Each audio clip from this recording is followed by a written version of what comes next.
عزیز القدر سامعین اکرام، السلام علیکم رحمۃ اللہ وبرکاتہ۔ پچھلے ایپیسوڈز میں اب تک آپ نے میرے یادگار سیریز کی گلشن ہند کے درخشاں ستارے کی پہلی کڑی ٹیپو سلطان شہید رحمۃ اللہ علیہ کی زندگی تاریخ کے آئینے میں کتاب کے اوراق میں اظہار تشکر، پیش لفظ، تمہید اور تاثرات سماعت فرما رہے تھے۔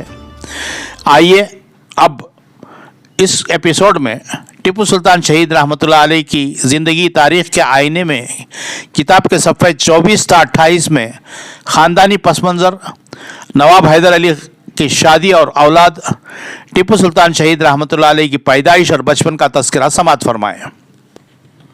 بلند ہمت، بلند نگاہ، غیور فرما روا، مرد مجاہد، شیر میسور ٹیپو سلطان شہید رحمۃ اللہ علیہ، روح دکن اور ہند کی جان حیدر علی و ٹیپو سلطان۔ ہندوستان کی تاریخ گواہ ہے کہ ٹیپو وہ پہلا سلطان مرد مجاہد تھا جس نے انگریزوں کے خلاف آزادی کا نعرہ بلند کیا اور آخری دم تک انگریزوں سے جنگ کرتے ہوئے شہید ہو گیا، مگر اپنی عزت و حمیت پر آنچ آنے نہ دی اور نہ ہی انگریزوں کی غلامی قبول کی۔ ٹیپو سلطان نے مردانگی، غیرت و حمیت اور سیاسی تدبر کے باوجود محض اپنوں کی غداری کی وجہ سے انگریزوں سے شکست کھائی۔ سلطان کی تمام خوبیاں انہی تک محدود تھیں۔ یہ ایک شخص کی ذاتی خوبیاں تھیں، اجتماعی نہ تھیں۔ قوم نے ساتھ نہ دیا، امرا اور وزراء نے غداری کی اور ہر فرد نے اپنا ذاتی مفاد حاصل کرنے کے سوا کچھ نہ کیا۔ انگریز قوم اخلاقی طور پر کمزور تھی مگر اپنی قوم کے لیے وفادار تھی۔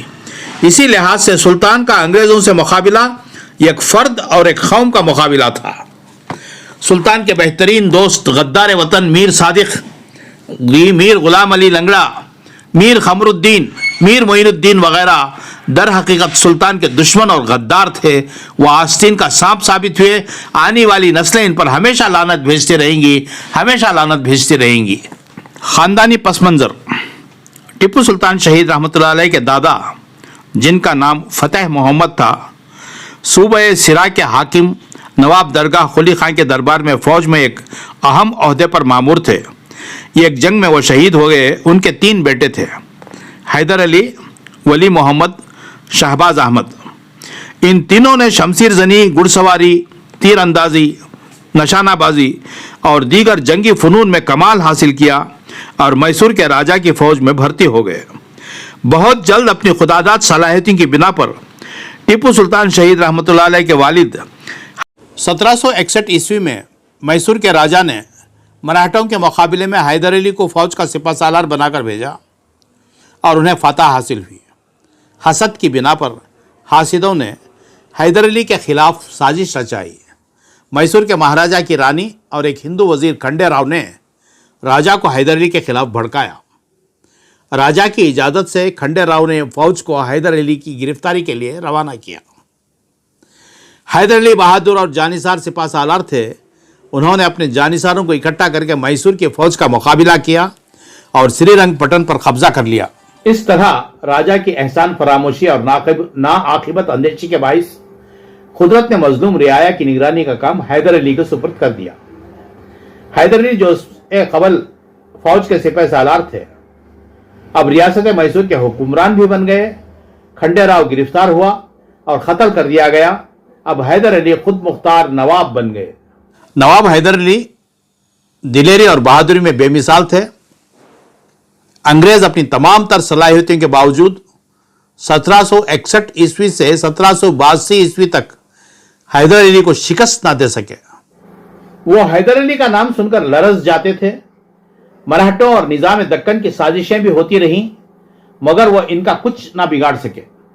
جنوبی ہند میں حیدر علی نے اپنی ریاست کو خوب وسیع کیا۔ اس کا رقبہ 84,000 میل تک پہنچ گیا۔ 7 دسمبر 1782 عیسوی میں حیدر علی نے ارکاٹ کے قریب وفات پائی اور شاہی طریقے سے گنج عام سری رنگ پٹن میں دفن کیے گئے۔ نواب حیدر علی کی شادی اور اولاد۔ نواب حیدر علی نے 2 شادیاں کی۔ پہلی شادی صوبہ سرا کے پیرزادہ شاہ میاں کی بڑی بیٹی شہناز سے ہوئی، جو بہت جلد مفلوج ہو کر رہ گئیں۔